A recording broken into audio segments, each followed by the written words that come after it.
Hey kids, it's Old Man shouting at clouds, and now with others too. Chatting about the CFL is what they're going to do. Some have no contacts and others have no clues. Everyone will tell us all their quirky football views. Hear what Old Man and others know. It's the CFL Outsiders Show. Hey, GT. What are we going to do this week? Same thing we do every week, Old Man. Take over the CFL. Hey, kids. Welcome back to another episode of the CFL Outsiders. I remain, as always, your 100% unbiased, completely impartial co-host, Old Man Shouting at Clouds. And as usual, joining me tonight is MJ. I'm just getting ready to do my kicking tryout for the Riders, or the Elks. All right. Well, the Elks maybe. The Riders were good for another 8 games now. This is how loud their goes. We'll talk about that later. As long as you're willing to apologize afterwards, I guess it's okay. Yeah, exactly. And there's the other one, isn't it? It's GT. Hey, 2-0, baby, 2-0. Still in red. I like it. Yeah, I saw Lowther came out and apologized to everybody about that. That's what he does. Last time he did this, he was, I forget which game it was last week, but he was just as bad. He was 23 in a row after that until this game. So he'll have this one. We'll be fine now. I'd update you on my fantasy league that I'm representing us in, and I did considerably worse this week than I did last week. I was second highest last week. I was second lowest this week and lost to somebody who didn't have a lot more points than me. But that's okay. I've learned again from it. Made some rookie mistakes. Plus, the first couple of games are hard. Now I've got some numbers I can actually look at who's getting the targets and all. But anyway, so we're 1-1 for that, and that was pretty much it. It was FM Fan out of the Tiger Cats Talk podcast that managed to best me. So we're going to jump right into our stuff this week, though, and they announced the Hall of Fame class this year. So GT's going to tell us all about it. Well, I think it was a really good class with some players that we've grown up with, especially myself and Old Man, for a while now, for the last few years. We watched these guys. It's not like these players are like from when we didn't watch. So it was, starting off with a couple of Stampeders. So Jermaine Copeland, tremendous receiver that came from the XFL and then up to Montreal, had a few good years there, of course, and then into Calgary and was part of that really potent Calgary offense in the early 2000s with himself and Kenyon Rambo, et cetera, Nick Lewis, et cetera, and kind of started all of those wonderful TD celebrations. So those guys really had it going on at that time. So that was lots of fun. And Darryl Hall, of course, was a guy that kind of started where we are with Sam linebackers now. He was really the first one to popularize that position, where he came from the NFL as a defensive back and took over at linebacker and then did that hybrid situation and really kind of led the CFL down the path that we've been on for quite a few years now. A couple of offensive linemen that, speak for themselves. I know, MJ, you had seen the video and you reposted your thoughts on the video about Brian Chu. It was a tremendous tribute the way they did it from his current high school team that he coaches in Vancouver. Alain Lafourier was, a guy you kind of forget about, but he was a tremendous football player in the league for a few years. And then lastly, I think the last player was Scott Flagel. And he's a guy that I just remember always being there, but don't remember him being that great. And then you read the stats and you go, well, okay, yeah, that's a Hall of Fame career. He had 40 interceptions over the course of his career or some goofy number like that. So he really was better than he looked on the field. He played better than the eyes saw, kind of thing. And then a couple of builders from Saskatchewan, the Rams coach, if I remember correctly, University of Regina Rams, long-term coach, and then a couple of guys on the builders or on the press side from Winnipeg. Really good class, and I think it's I like when they announce this early in the year, so you know who they are. It's not the week before and you're finding out. It gives everybody time to get to the game when we get there. I still don't like the way they do it in game. I wish they would do something else so that it didn't interrupt the game so much. I wish the ceremony was before the game or right after or something. So, because the halftime thing is always kind of a schmozzle, and the interviews are always interrupting the game. I think they could do a better job with that. That's give it what they will. But I think the class itself is a real good. Anything from you, MJ? Yeah, Jermaine Copeland and his TD celebrations, just legend. And Brian Shue is obnoxiously so good. And as a Ticats fan, playing against him for with him and AC, AC was as good as he was partly because of guys like Brian. So good job, Brian. Have you guys been to the CFL Hall of Fame in Hamilton? Not since they moved it. I've been there a couple times at the old building when it was downtown behind City Hall, but I haven't been to the new facility at the stadium itself because it's kind of up and tucked away. Yeah, I've only been to the one when it was downtown. And as a fun story about that quickly, when CFL used to be on CBC and Chris Walby was always commentating, his bust was in there. So my dad took my sister and I, and he let us crawl up into the bus and take a picture with his head. So thanks, Chris. Thanks, CFL Hall of Fame. It's way past. You can't persecute me anymore. You can't take me down for this. It's long gone. Hey, and you picked a good one there. Wallaby was as good of a guy as he was a player. Yeah. I wouldn't say I got to know him, but I got to go to some football clinics where he was coaching, and he's really good. I've never understood why they haven't done a sponsorship of that building, and it's so obvious. Just the Molson Canadian Football Hall of Fame. Either between Molson's or themselves, they haven't got it figured out yet. Yeah. I think that they were all good choices this year. There were a couple of things that kind of just since it's been announced that stood out to me. I think, MJ, you mentioned the little bit that they had of the film about Chew, and one of the things they had in there was just some game film, and it was him against Schultz from Saskatchewan, and it just reminded me, man, they had some great battles back in that period of time.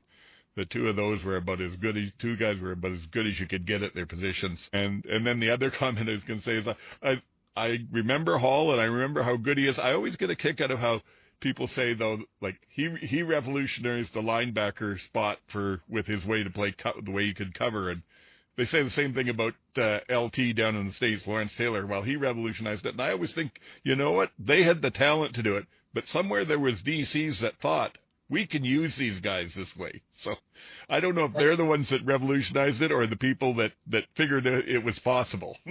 And there's a real good point you have, old man, that one of the things that came up on another podcast, I think it was the 3 Down guys this afternoon when they were talking about this, is that there are no assistant coaches in the Hall of Fame. And, as you just said, there was some DC somewhere that came up with that. Not a head coach, that lots of those are in the Hall of Fame, but a DC somewhere that came up with that. And why aren't any of those guys that Mouse Davis for his changing of the offense, Rich Stuber for all of the defenses that he ran, and those guys that are just long-term assistant coaches but are real important, they should be in the Hall of Fame at some point. Yeah, exactly. And to me, they should almost be eligible for the Coach of the Year stuff. There are sometimes assistant coaches or even positional coaches. Like, you look at what John Bowman's done with any D-line he's coached since he got into it, and they're always good. And then he moves on, and they're not so good. Yeah, maybe there should be maybe an assistant coach or a positional coach of the year award as well, so that give those guys some recognition. Like Richie Hall. Yeah. For years and years, No, I agree. I think that would be more of a longevity one than nothing. Well, everybody gave Richie a hard time about his defenses, but they were the bend, don't break stuff, but they never ended up giving up lots of points, or rarely. True enough. Anyway, that sort of covers that. Now, MJ's going to talk to us about CFL and TikTok, which has got me all blank-eyed because I know nothing about TikTok.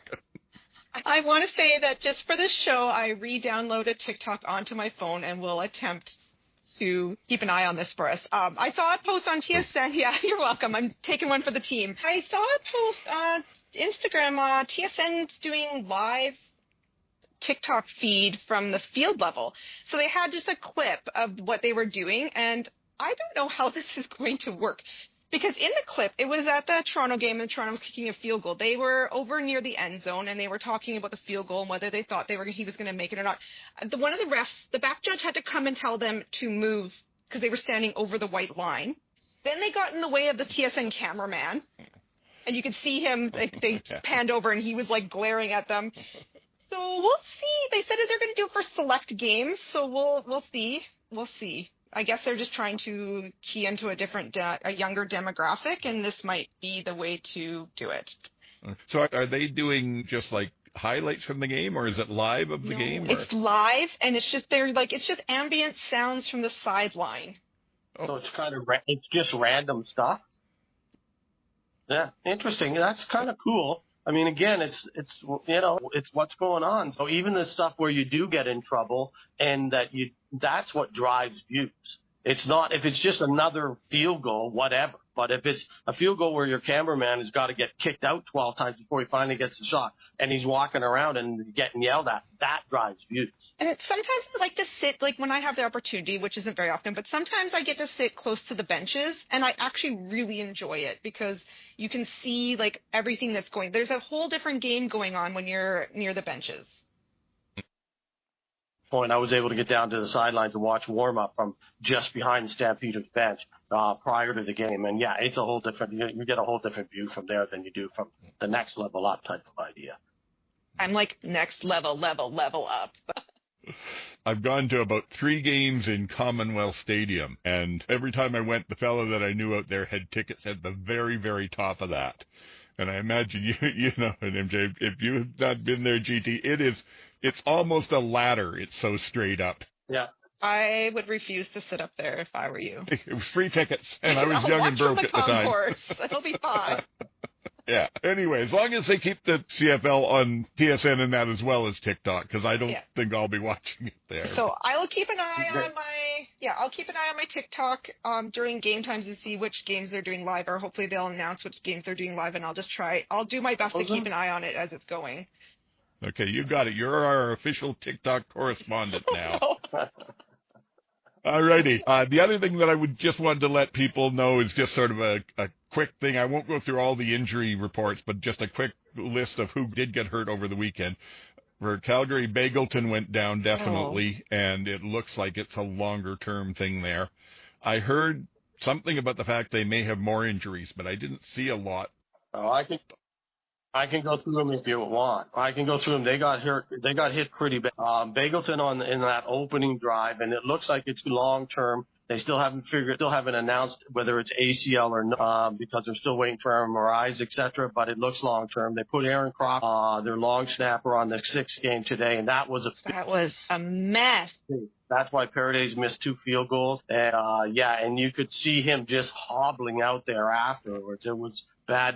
And Markel Lee, the middle linebacker that they just brought in they haven't said how bad it's going to be, but I'm getting 3 or 4 weeks kind of indication. Yeah, and then a couple of other guys too. So yeah, it's they're hurt. Bryce Bell the set, and that's long term.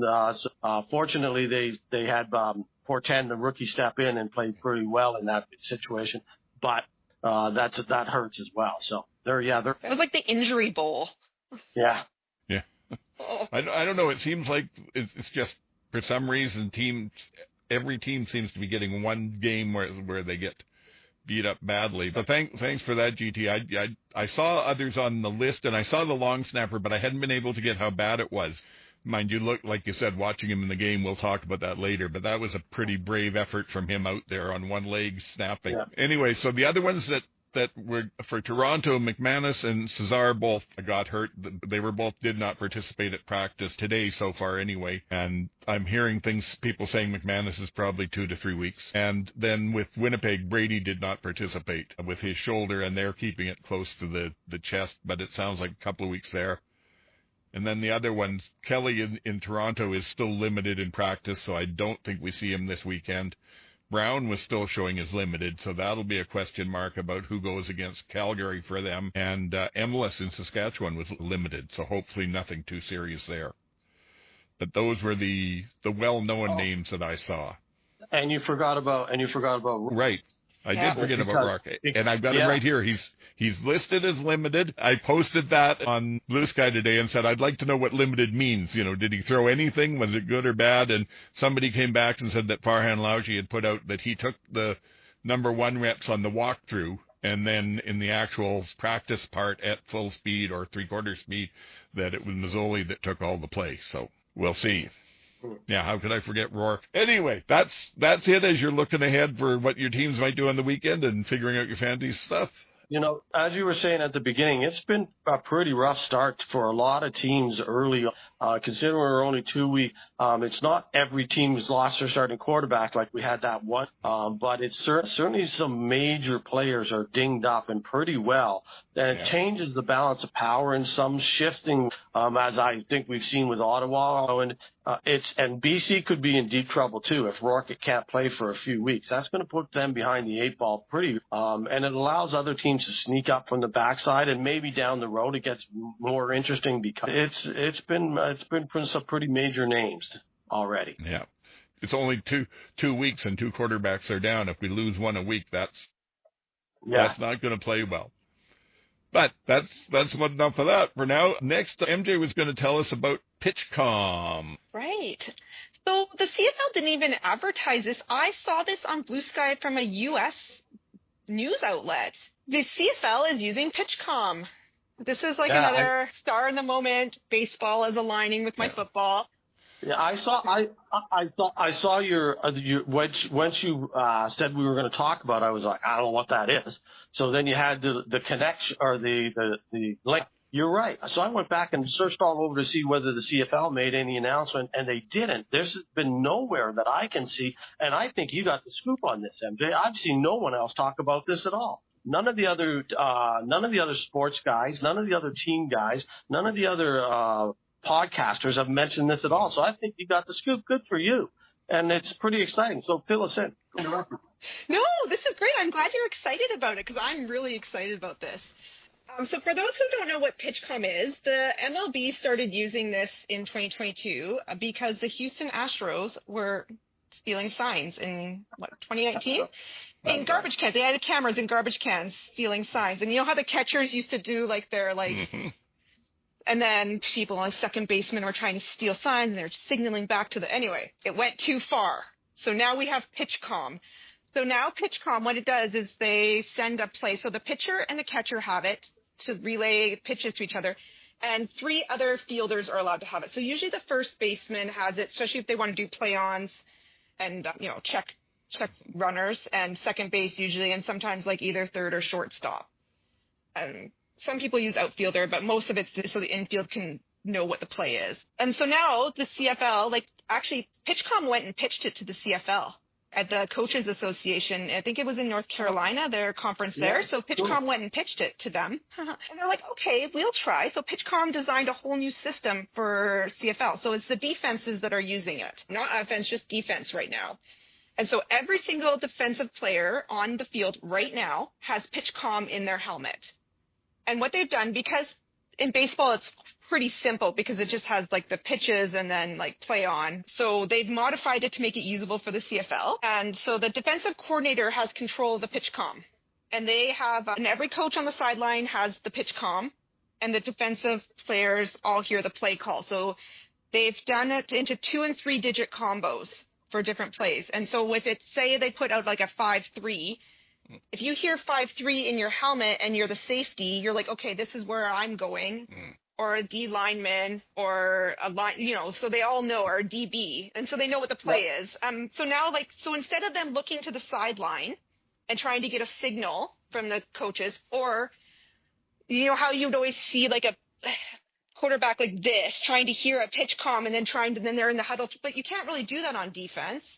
So now they all get the play in at the same time. They're not trying to communicate it on the field. One of PitchCom's one of their things that they said that this would help with is that it speeds the game up. So I'm going to watch this now because they said that the defense is set in faster than the offense is now on calls.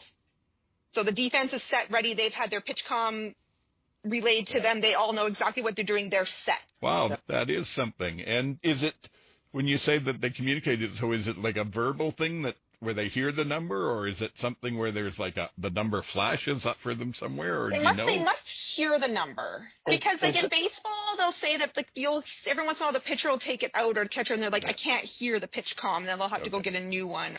Yeah, I think it's an earpiece. It must be some sort of small microphone or whatever built into the helmet now. Yeah, it's a little box. Yeah, because it's they said it's completely in, so that the other teams can't break into it. So you can literally be as, hey, you get to your left, middle linebacker shift left, and I guess you could go as far as that if the coordinator wanted to, or it could zone one flood right type of thing. Yeah. The same kind of call that they would have used. So it's pretty amazing that this technology is also pretty great that we're the first football league, and it's cool. And I just hope it gets rid of those big dumb white cardboard signs that people have been. They're all trying to have these big white cardboard signs on the sideline. I don't know. I don't know that those were ever really needed anyway. What I was told was that they're there so that they can see where the defensive coordinator is to see where they're getting the signals from so that they don't lose them in the crowd. But Hamilton, well, he's not there as the DC anymore, but last year, I get these guys mixed up. Washington or... Mark Washington. Mark Washington, yeah, was the one. Yeah, he always wore a red shirt when everybody else was in black, so... You don't really need those great big signs. Goalie guy. Yeah, they're also using them in practices, and they said that it speeds up, they can get more reps into practice because they're not wasting time trying to get signals and play calls in from the sideline. Yeah, it makes perfect sense to me. Why not, as long as both defenses have it and it's not an advantage anywhere? I like it. No one's talking about this.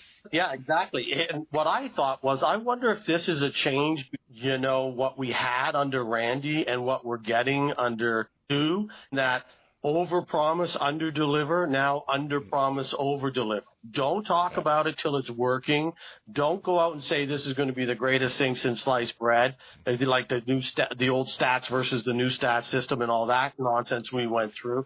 And this just kind of leaks out, and then everybody finds out, oh, that's amazing, but you haven't over-promised. And I think that was one of the biggest issues that Randy had for years, was he over-promised stuff and then couldn't deliver on it. So Stuart Johnson maybe just went, no, we'll get it right, and then we'll talk.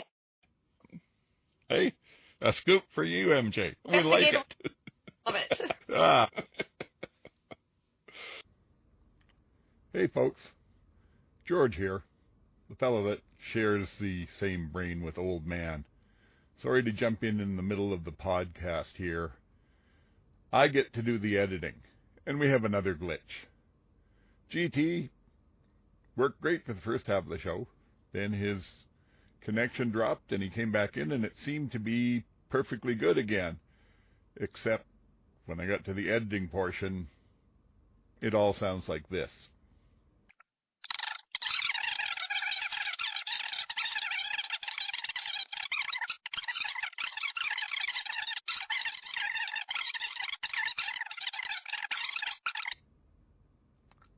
So, not much I can do with that. If there are any editing gurus out there who know how to fix that, drop me a line on where I can find a tutorial or something. It's beyond me. I've decided what I'll do is I've edited it down to be just MJ and I, try and keep it semi-coherent. Unfortunately, we miss a lot of great insights from GT during the game recaps, but not much that can be helped. I wanted to get it out now while the show is still relevant. So my apologies to GT for cutting you for the last half of the show. Didn't have much choice, and my apologies to the audience for any bits that may seem a bit disjointed. Let's jump into it, because it was a wild week of games again. I have to say, most of them turned out pretty much the way that I expected. Game 3 was the only one that was really a huge surprise for me, or not a huge surprise, but that I missed on, that I didn't really know what was going on with that. But we'll start with the first one. Game 1. BC 20 at Winnipeg 34. I have that written wrong on the rundown, but ignore that. So Winnipeg pretty much made BC look like amateurs for all but maybe 2 or 3 big plays. And of those big plays, they managed to somehow get 20 points out of it. To me, it was a defensive game. I thought that, especially in Winnipeg, that they would be able to get after Rourke a bit and shut him down. I was surprised that he got away the 2 big throws that he did. But I also thought that Winnipeg wouldn't do as well as they did either, because I was not prepared for the Strev to play drop-back quarterback and actually win a game doing it, and he played well. That's sort of my overall thoughts on the game. Like, there's other stuff we can talk about, but how about you? Anything that I missed? Yeah, I joked that Winnipeg's basically a machine that runs itself now. Like, you just Brady out, just drop this new guy in. Polaris is out, just put Strebler in. The machine keeps going, no matter who is in there. Should have known better. Well, that they've got the system there. Now, I do think, too, though, that I think people are fairly, maybe a little too hyped on BC after their first game. And I think this gives us a better idea of where they're at and how much they depend on Rourke. Yeah. We'll talk about that in the predictions, but whether he plays or not in the next week or 2 or 3 will be huge. I mean, not that I'm sad that they put Mazzoli in, because I like watching him play, even if it's terrible, but why did they not put their other backup in? I just want to talk about Strebler, and he looked so good. And did you hear, I guess not see, you heard him, they caught him on a hot mic? I missed that part. And he sounded so fired up, and I'm like, when is his contract up? Is he starter material somewhere else? And I was like, is he going to want to play backup? He was his after the game interview was so like amazed. He just looked like a number 1 starter material in the game and in his interview. It might just be the beast, like the Winnipeg machine. It could be. I think probably he was pumped as much as anything about the fact that he was there playing football. Because apparently that break in his leg was bad enough that he wasn't sure he was going to be able to come back. I'd have to see this out of a bunch more games with it. But like I said, it was impressive. The other thing about running the football, it's not just having a good running back. You have to have a good one. You can't just stick anyone in there. But if you get somebody who's good or slightly better than good and put them in a system, then that works. And that's what we saw again here. Brady goes out, about 3 or 4 plays into the game, basically, and Peterson comes along and gets 100 yards. That's not because they suddenly have a backup running back that's just as good as Brady. That's their system. They work it, and they can make it work. Almost any running back, any at least starter in this league, you could put behind that Winnipeg line, and they would get close to 100 yards a game. And that's not taking away from Brady. He does a lot of amazing things. I love the way he runs, but it's just, I get annoyed sometimes that people think it's all the running back, and when there's so much more to it, it's the other 11 guys too. So, to tell you the truth, the only real mistake I saw from Winnipeg in defense until almost half was the one long run that Rourke managed to get off to the left there, and that was strictly because Willie decided to freelance and take an inside rush lane when he didn't have anybody in contain at all. So that didn't work so well. Then the other thing that I thought was worth mentioning was this returner they were showing, this Carter. I believe it was Carter, was it? Or it's Cater. I'll have to check that anyway. But he looked good. He was getting some good runs. He did late in the game when they kind of needed him to hold on to it. He did, in the middle of his run, he stopped and did this juggling act with it, and I'm not quite sure where that came from, but other than that, I thought he was good. I just want to say that not having Brady playing is a real disservice for the entire CFL. He is a PR dream come true. Part of my preseason this year, I was like, I wonder what is Brady going to do? Last year was the chicken box. What is he going to do this year? And he's just such a star in the CFL, and he's such a personality that I hope it's a short recovery time for him. Yeah, and I hope so too, because like you said, the league's better with him in it. But I also hope that, and I think with O'Shea as coaching, they'll do this. I hope they give him whatever time he needs. If he needs 2 or 3 games, they'll get by without him. And as they keep saying, it's a marathon, not a sprint in this league. So even if you drop behind a bit at the start here, you've still got lots of time to come back. The next game was Montreal went into Ottawa and beat up on them 39-18 with, of course, Drew Brown was out, so Montreal had pretty much their full starters, and Ottawa was going with the backup, and it showed, although Schultz did a little more than I actually expected of him. He didn't look fantastic, but he wasn't. I thought it would be uglier. It was pretty ugly. Well, Ottawa, the one where there was supposedly the PI in the end zone, but then we were told, no, it's not PI because the trajectory of the ball got changed when the quarterback was hit. which I've never heard before. Twice. And yet they managed, they do it twice in this game. I have never heard that. If they're going to call trajectory of the ball, I want it to be like baseball, where they put on the screen where that ball was going to end up. If you're going to say the trajectory's changed, show me where that ball was going. Yeah. It feels like a slippery slope. Yeah, it was new to me. I do know that for as long as I've been involved with football, if a pass is tipped, then there's no PI on it.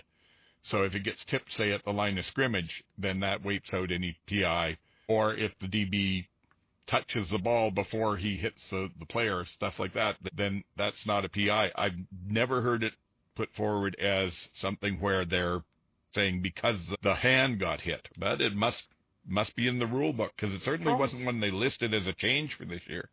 Like, they started with the PitchCom, and now they're doing trajectories, like we're just slowly turning into baseball. I don't know. I will say this, though. I kind of feel like, and I don't know why, but just watching this over the last couple of years, I feel like for some reason the coaches in Ottawa get a lot of breaks from the officials that other teams don't get. Like in the first half of this game, there was a point where they ran their people onto the field, and then they realized they didn't have the right personnel on, or that's all I could see anyway. They weren't talking about what happened, but the referee suddenly stops the 20-second clock at like 9 seconds, lets them bring in the people they want, and then resets it to 20 seconds and goes ahead again. You know, why? Why don't you have to use a timeout for that? And then later in the game, we had this kerfuffle with the 2 PI calls, and the second one, Dice challenges on it, and then they tell him, but he gets his flag back, he gets his challenge back because new information was provided. They did that in another game. You just heard that information two series ago. So, yeah, I feel like none of this was in the rules when we talked about them. Yeah, exactly. The other one that I was going to mention, though, was during the game, one of the games last year. And I think this was the tie with Saskatchewan. I'm not sure. But there was a point where Ottawa got a touchdown and said, we're going to go for 2 points. So they went in, ran their 2-point play, got a penalty, got dropped back. So instead of on the 3, they're on the 13 now. And they sent out their kicking unit to kick the extra point because, we're too far back now, we'll kick it. The ref stopped the game, went over and explained to them that, no, you can't do that. Once you've chosen that you're going for it, you have to go for it. They came out and they tried again, and it went however they went. But to me, why is he doing that? To me, the thing you do is you let them kick the point and go, okay, that's good, no points for it, because you were going for 2. Why does a coach not know the rules and get a second chance, but a DB can't take a PI call and go to the ref? Well, I didn't understand that rule. Can I get a do-over? Yeah, I just don't get that. Why do coaches get that much more leeway? They should know the rules. If they're going to do something stupid, let them do it. And then, they have the consequences. Anyway, that's a tangent on me. What else can we talk about with this game here? What about Montreal's goal line stand early on? Oh, looked good. I was really upset that Gino Lewis did not get a touchdown pass. I cannot believe they didn't try harder to get him his touchdown pass. So now his streak is over. Yeah, mind you, they didn't get that many chances down unless they were going to try and huck it deep to him a few times in the end zone. They didn't get in the red zone a lot. Blown out. Just do it. Yeah. And also, I'm all about Maltos' flexing, like flex cam. You got to do it like 6 times. What? Yeah. I don't know. This may be irreverent of me or something, but I found it interesting. I noticed that he also does the thanking the fellow upstairs thing, and on about the first 3, he thanked the fellow upstairs and then did a bit of a flex, and by the time he was getting up to 4, 5, and 6, and they were the long ones, the flex was coming first. Me first, and thank you, yes. So you could tell he was feeling it. The other thing I was just going to mention, too, though, there was the one play where Alexander went up the middle for like about 3 yards and just got trucked by one of the linebackers. And Dwayne Ford was doing color on the game and talking about, I don't agree with that. Once you're committed to a hit, you have to make it and stuff. And if you watched what was going on after Alexander slid, the DB or the linebacker, I think it was, redirected himself down to hit his shoulder into his midsection. If he'd been trying to hit a quarterback that was standing up, he would have been hit. He would have gone right over him. And I just hate that. I think there's no reason to ever make a hit on a sliding quarterback, other than, you know, if you're falling and you brace yourself around them or whatever. But these guys that go in thinking they can get away with the free hit, I'm glad they're getting all called. And I just wanted to say that because I think that's just cheap football. Anything else for?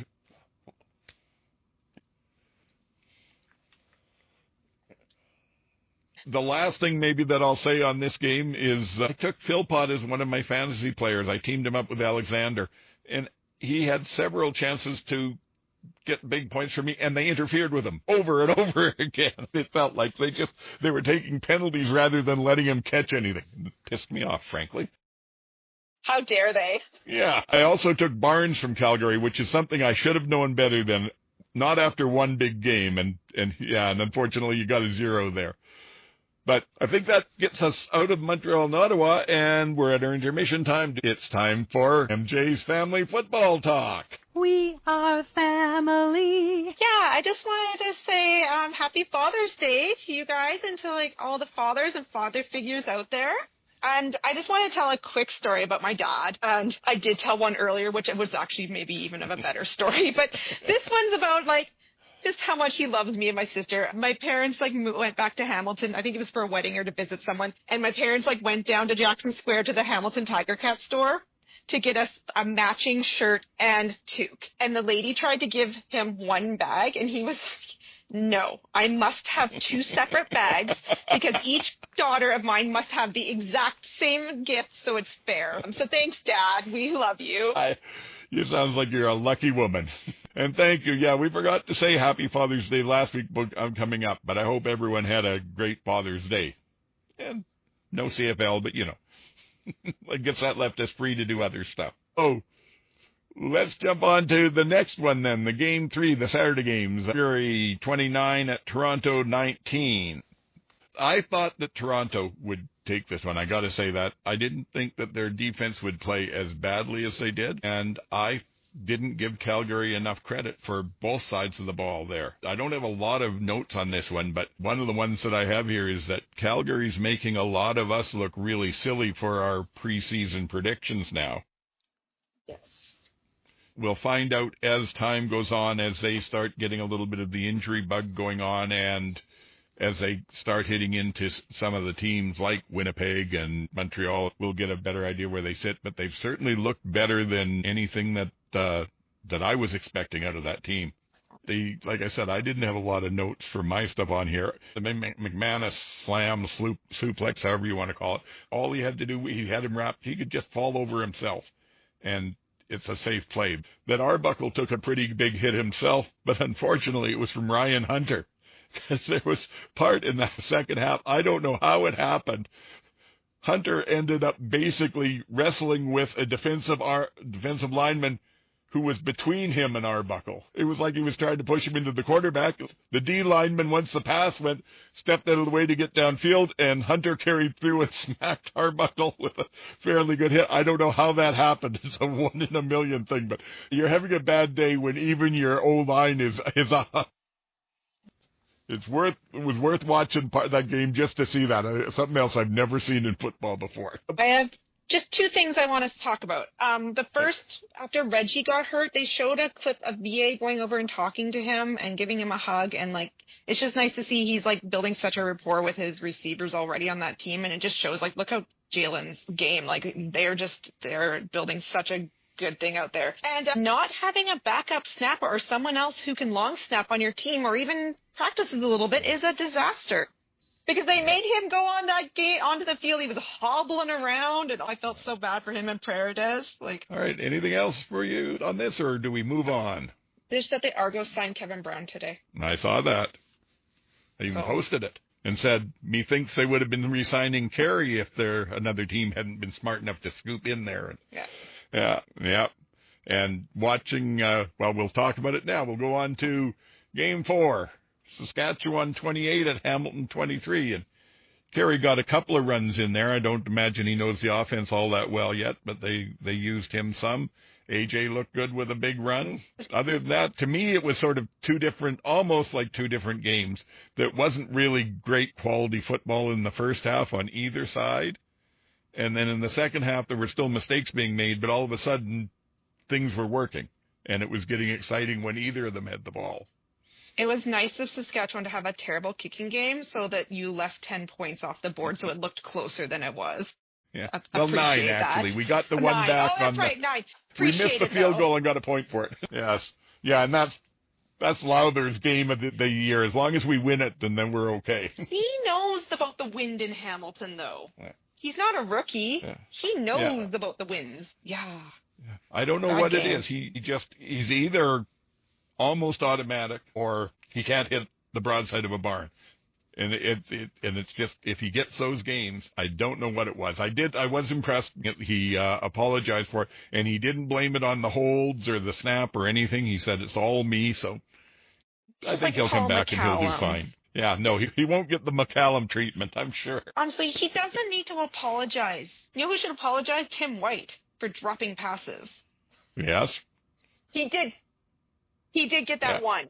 He got himself a touchdown, but he also dropped another touchdown again. Katsantonis was amazing. He's anywhere the ball is, he is.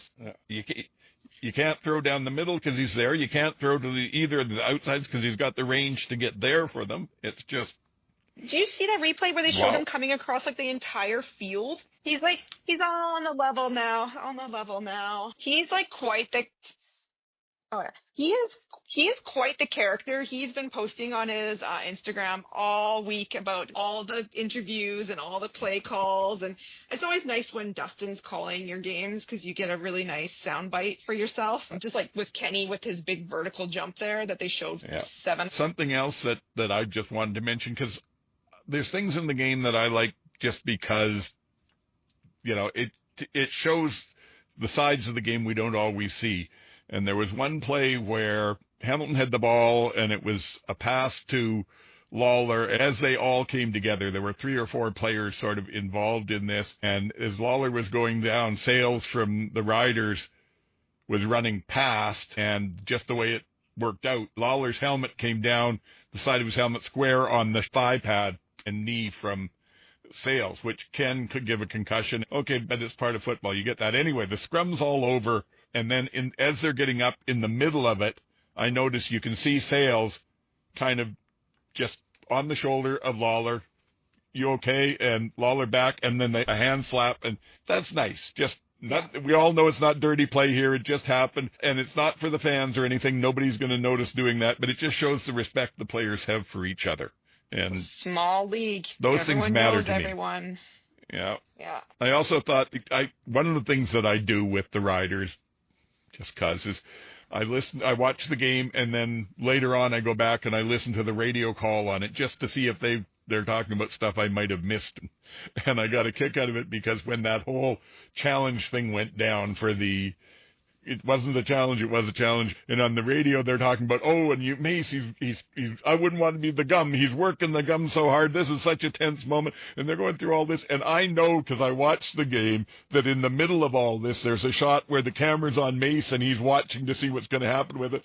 And he knows there's a camera on him and just gives him a quick little wink, So maybe not as tense as they were. I understand how they were allowed to challenge. Because the second, part of the hurry-up offense is you get the play on before they can even look at the last play. They punched it into the end zone for a touchdown, and then they're like, Mace was challenging this. And I'm like, that doesn't seem on the level. As I understand it, what happened was they went back to the video replay and were able to see that he had the flag on the field before the ball was snapped. Be better so it was a ref's throwing error. Your flag on the field. You need to you need to be running out there, he did. He was almost 25 yards on the field.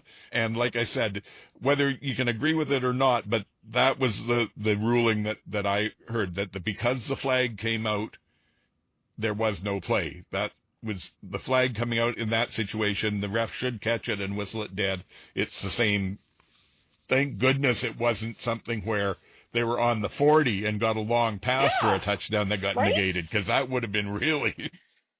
I was just going to ask if you think that Scott Milanovic was being petty when he challenged that other one that was clearly not. Like, I just feel like he was just like, well, two can play that game.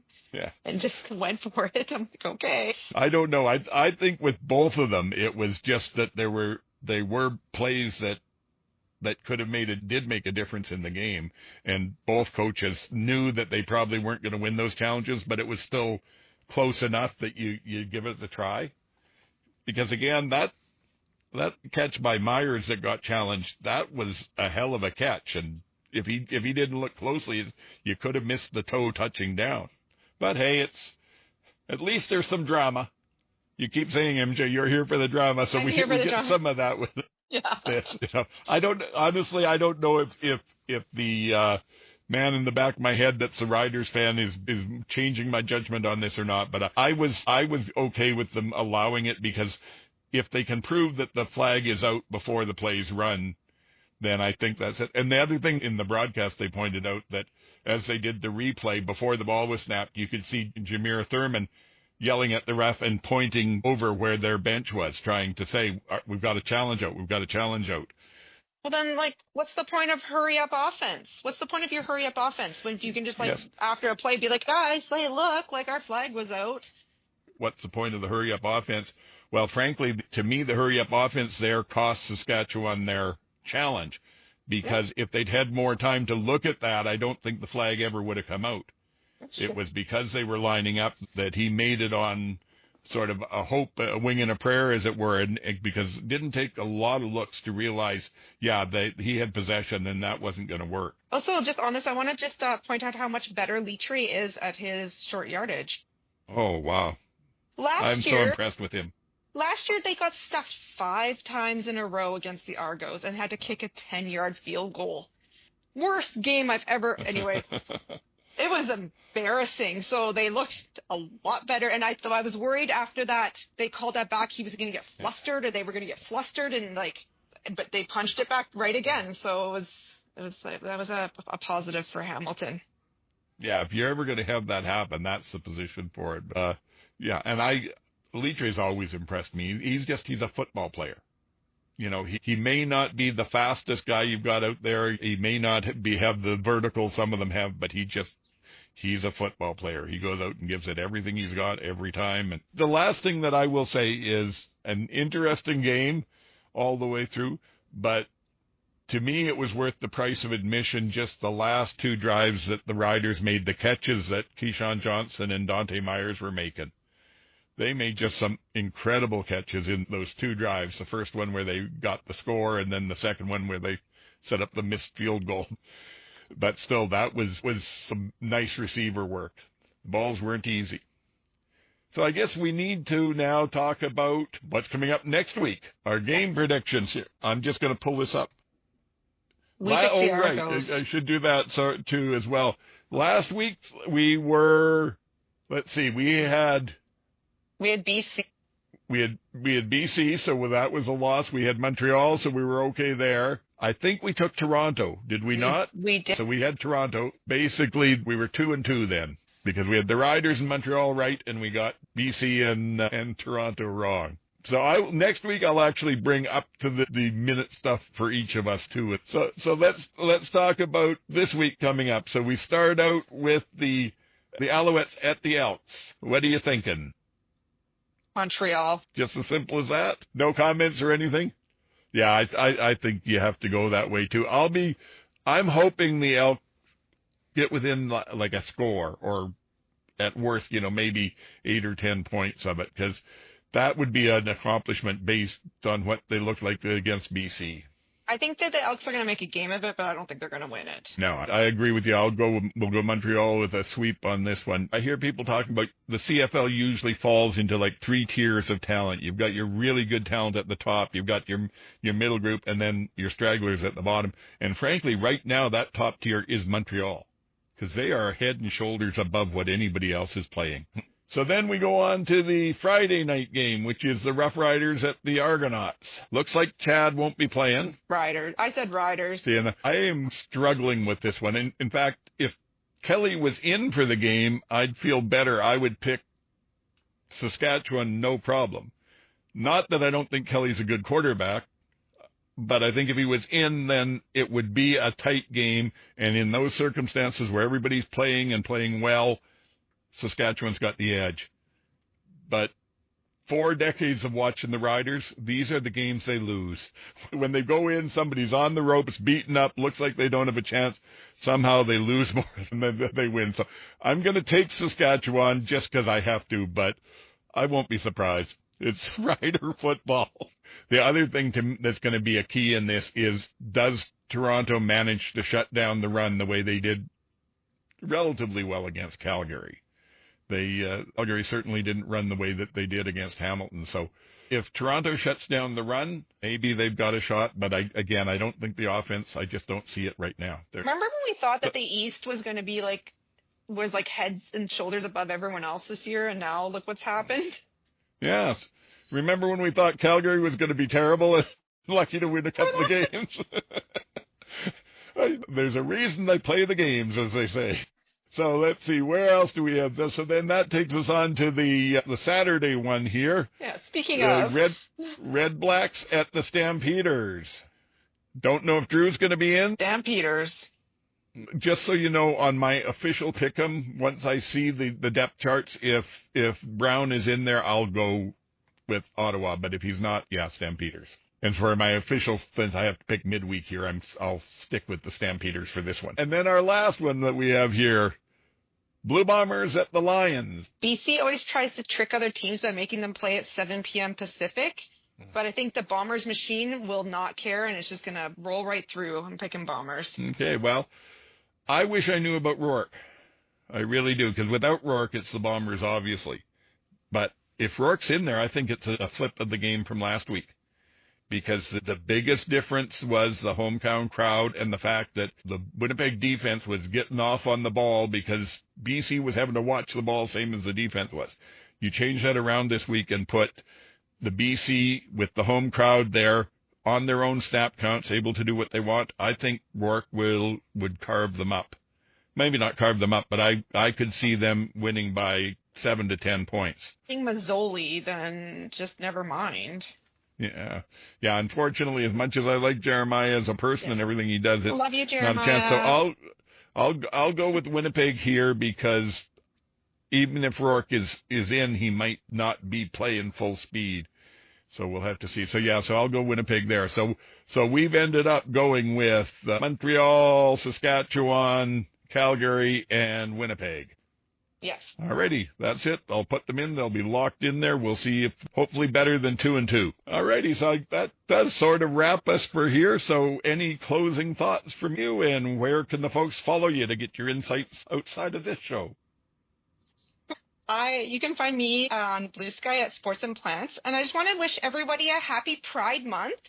If you get a chance, the Waggle podcast just did a podcast with Maven Moore. She played 13 seasons in the CFL. She's won 2 Grey Cups and was the 2005 Grey Cup Most Outstanding Canadian. And her story is really incredible. So if you get a chance to listen to that podcast, I highly recommend it. Yeah, and I remember from last year the welcome that she got coming back to BC, and that it's a good country to live in. Yeah. Okay, and me, I'm Oldman-SAC on Bluesky. We are officially on X as the CFL Outsiders, although we don't do much other than tell people the show's on there. And you can get, if you want to use the old-fashioned email, there's oldman, all one word, dot, shouting at clouds, all one word, at shaw.ca. So that's basically it. If you've got any questions, you can get a hold of us at those places, or you can just leave a comment here. And please help us out. If you're enjoying this at all, subscribe. The more subscribers we get, the more it sends it out to other people. It's all one big logarithmic thing, you know what I mean? So help us out with that. Put some comments down if you've got any, if you disagree with anything we've said here, or if you agree with it. Throw some comments down, let us know. And again, on the podcatchers, make sure you subscribe there and put your notifications on. And I think that about covers it. So this is us done for the week. For GT and MJ, this is Old Man saying, get the hell off my lawn.